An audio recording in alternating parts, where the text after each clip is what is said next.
Ito po yung pinag-champion namin.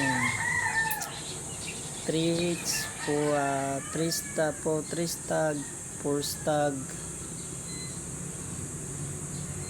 tsaka 5 stag, 2 stag, 5 stag ulit. Hindi tayo pinalad sa dalawang bisis na 5 stag. Kaya naging score natin 5 win 5 win 1 loss 1 draw. Sa 5 stag naman, 5 stag, 3 win 1 draw 1 loss. Tapos nasundan na ng 4 champion. Ito yung gamit namin, Thunderbird. Ayan. Kaya napakagandang score na rin. Sana tuloy-tuloy yung champion.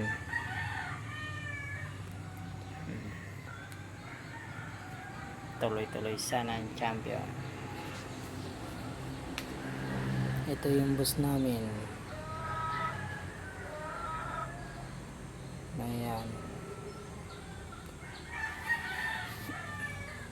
3 Brothers Big Bell Game Farm Agos Malasigi, Pangasinan.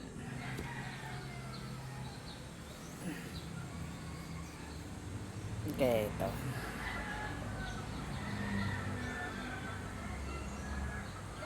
Ayan.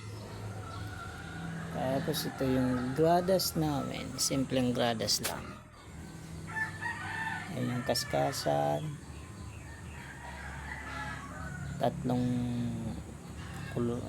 Kaskasan 3 lang makakasya dyan. Ayan. Tapos dito sa loob, yan po yung farm namin. Sa loob nyan, nandyan yung farm. Saan diretso yung champion, masusungkit din natin.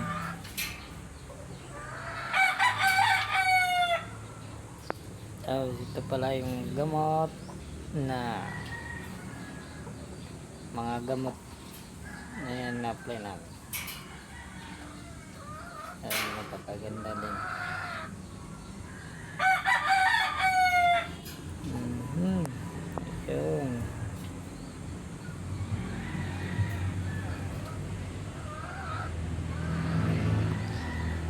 Ito yung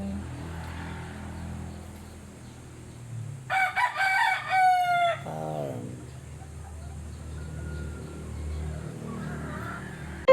You know what?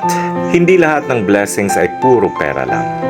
Ang problema kasi natin, kapag sinabing blessing, pera agad ang nasa utak natin. Pera ang ating batayan for a successful life. Yung pera lagi ang dahilan for our happiness in life. Oo naman, di ba? Kasi naggagawa natin lahat ng gusto natin dahil sa pera. Pero alam mo, magkaiba ang happiness at ang joy.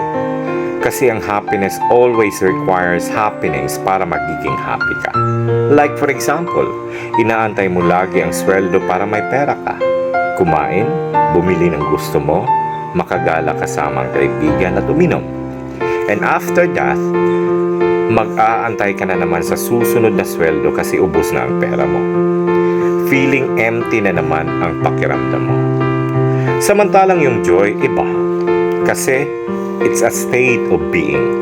It's a fulfillment, contentment.